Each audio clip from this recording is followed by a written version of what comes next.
A cadeira, o programa aqui na UERJ, na área de economia, prevê essa apresentação? Não prevê. Só existe uma cadeira eletiva que é dada por nome tópicos de teoria econômica, onde eu dou as pautas. Sábado, 7h30 da manhã. Eletiva, né? Um adendo ao que você falou a respeito da educação. Hoje parece, há um entendimento de que essa questão do homeschooling está mais relativizada no sentido de que você não será processado criminalmente por conta de uma lei promulgada no final do governo Lula, que diz que se você passar no Enem, aquilo ali de certa forma vale como um segundo grau. Quando ele fez isso, de certa forma ele relativizou e há já um entendimento, não é uma coisa que está afirmada na jurisprudência e nada do gênero, de que agora já existe uma possibilidade de homeschooling para segundo grau. Se não passar, vai preso. Se não passar, vai preso, exato. Mas tem uma pergunta aqui. Referência bibliográfica. Eu sei que tem um livro do Rothbard, esse foi minha principal. Engloba tudo isso? Engloba. Foi minha principal fonte, foi esse livro. Obviamente, chama História do Pensamento Econômico segundo a escola austríaca. History of Economic Thought. Como é que é? Eu tenho aqui. An Austrian Perspective on the History of Economic Thought. E tem 2 volumes. Tem até Adam Smith, né? Before Adam Smith, um volume assim, e outro volume assim, Classical Economics, que ele não terminou, se não me engano vai até também aqui, o início da escola austríaca. Ele não conseguiu ir até o fim. Mas é espetacular esse livro. E tem um outro livro que eu recomendo muito, que chama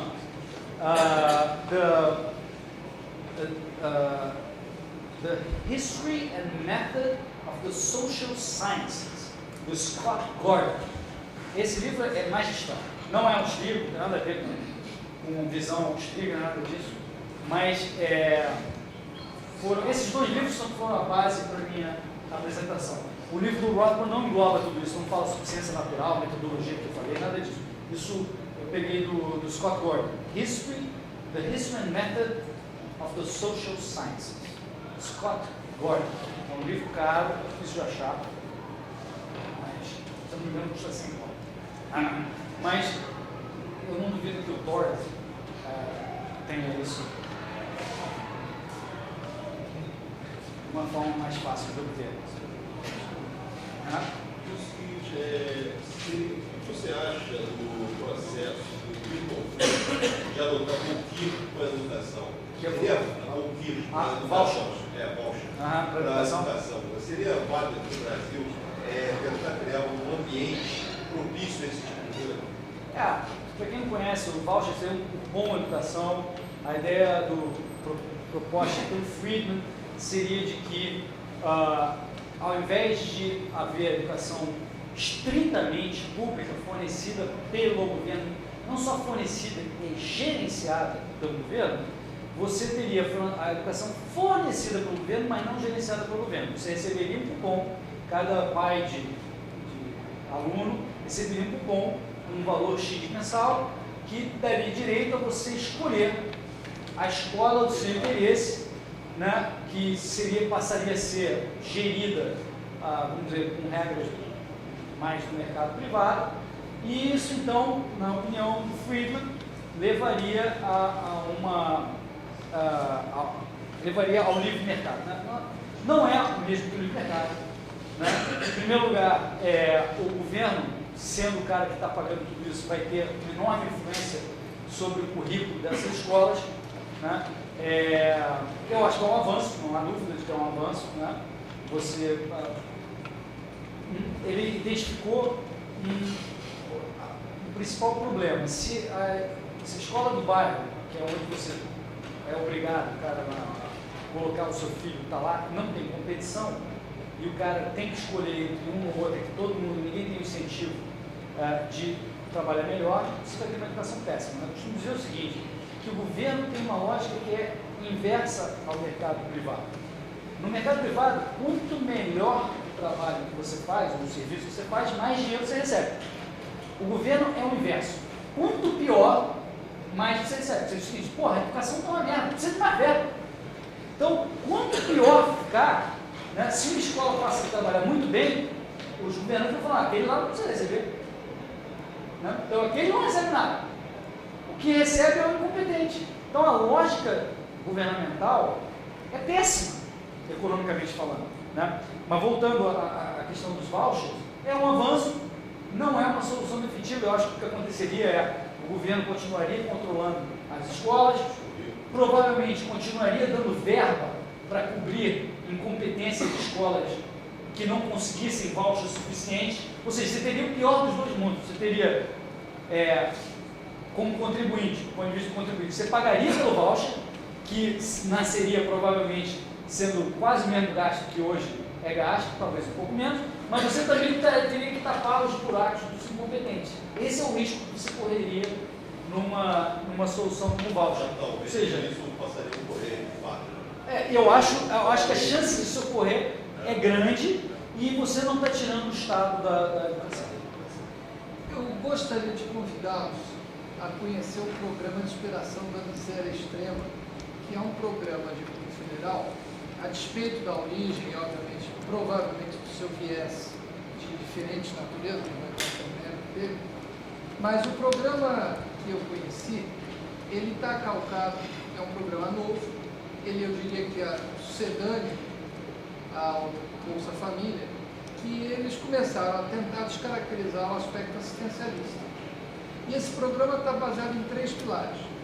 Um é transferência de renda pura e simples, através do cartão de contribuição para uma renda mínima para aquelas famílias que têm uma renda per capita inferior a R$100 por mês.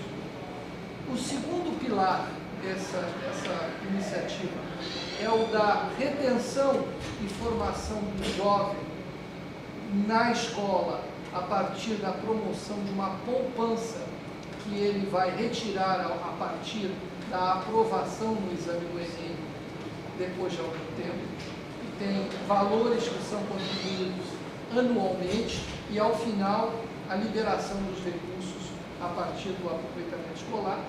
E o terceiro tripé é a iniciativa de combinação entre as corporações e a escola para a oferta de oportunidades customizadas para aqueles jovens que fizeram parte desse programa.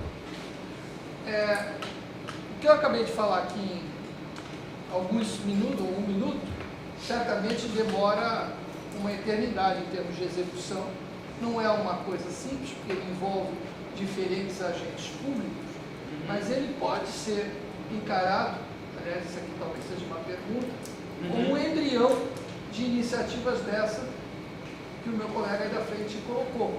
Não como um voucher, mas como um programa articulado onde você tenta buscar a formação intelectual e educacional da nação, pelo menos da nação, que aí temos aí uma somatória de equívocos, mas pelo menos parece que tem uma luz no horizonte nessa área.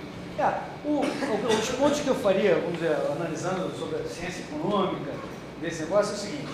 Primeira coisa, a gente nunca pode esquecer o que o Bastiat sempre falava, que era o que se vê e o que não se vê. Né? Então, o que se vê é que você pressupõe que você está com esse dinheiro já, e esse dinheiro vai gerar um benefício. Isso é o que se vê. Legal pra caramba. Estamos vendo, o programa está lá. O que não se vê, que é mais difícil você fatorar na sua cabeça, é de onde veio esse recurso. De quem foi tirado esse recurso e o que essa pessoa faria com ele. Isso é mais difícil de ver. Possivelmente foi retirado de um cara que precisava também. Então é outra coisa que nós temos que ver. No Brasil, isso a gente sabe que veio de um cara que precisava também, porque a maior parte dos impostos no Brasil está toda no consumo, ou no uso. Então, e é mais pesado justamente nos consumos mais pobres. Né? Quer você não conseguiria manter a máquina governamental só taxando o RIP, claro, pega a base inteira. Então, o que não se fez, e que isso também tem que ser levado em conta, porque senão você está considerando o erro que eu falei ontem. Dinheiro nasceu em Brasília. Não nasceu em Brasília, tem que pensar o que está lá. A outra coisa é, quais são os incentivos que esse cara que está gerindo tem? Né? Eu acho que volta a minha explicação da pergunta anterior. A lógica do cara que gerencia esse não é a lógica de uma ONG fazendo isso. A lógica de uma ONG, eu não estou falando ONG, essas porcarias que a gente vê, né? Mas imagina uma ONG de altíssimo nível, não são algumas poucas, né? Por exemplo, a TUCA, que cuida de crianças com câncer. Né? Uma ONG que seja realmente, né, boa, ela luta por doações, né? E ela tem que fazer o melhor trabalho, inclusive mostrar que o custo administrativo dela é pequeno para que o máximo de dinheiro chegue ao beneficiário. O incentivo da TUCA está claro e alinhado com a ciência econômica de mercado, né? que é esse, você vai batalhar por doações e você tem que mostrar que você é eficiente e gasta muito pouco, né, no custo administrativo que vai para o usuário. A lógica desse cara que vai receber esse programa, não importa, chova ou faça sol, não tem esse incentivo para diminuir o custo administrativo, porque ele vai receber essa grana. Ele já foi marcado para receber essa grana. Então, a tendência, a previsão de um economista, de um cara de ciência econômica, é dizer, esse cara não deve trabalhar com o mesmo grau de eficiência que um cara trabalhando no livre mercado. Então, se essa grana fosse uma grana trabalhada, tendo que trabalhar no mercado para ser obtida através de doadores, aí é diferente, mas não é o caso desse cara. Podemos conversar depois da palestra, da aula. Tá bom? Eu gostaria de talvez dizer que ao invés de utilizar recursos para uma finalidade, a gente usa para outra. É uma questão de formulação do programa.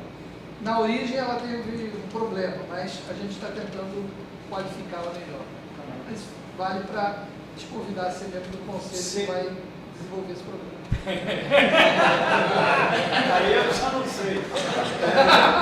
Porque aí é lutar contra a realidade, na minha opinião. Eu participei de uma história, embora eu não tenha participado ativamente, né?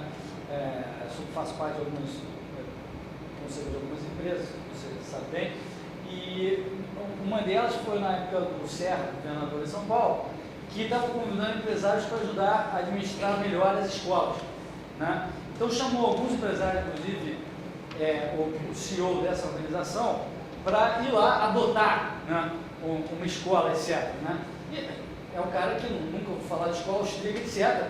Né? Conhece mais ou menos o mercado, mas ele também, né, acreditou que podia chegar lá e fazer. E aí ele estava então me contando o feedback. Ele falou, não adianta nada, porque, porra, chega lá, você não consegue ver, não consegue liberar, uma burocracia tremenda, e o outro cara, a gente faz esse trabalho melhor, o dinheiro vai para o outro, porque nós não vem para cá. Falou tudo isso aqui que eu estava falando, né? E chegou à conclusão que isso não funciona.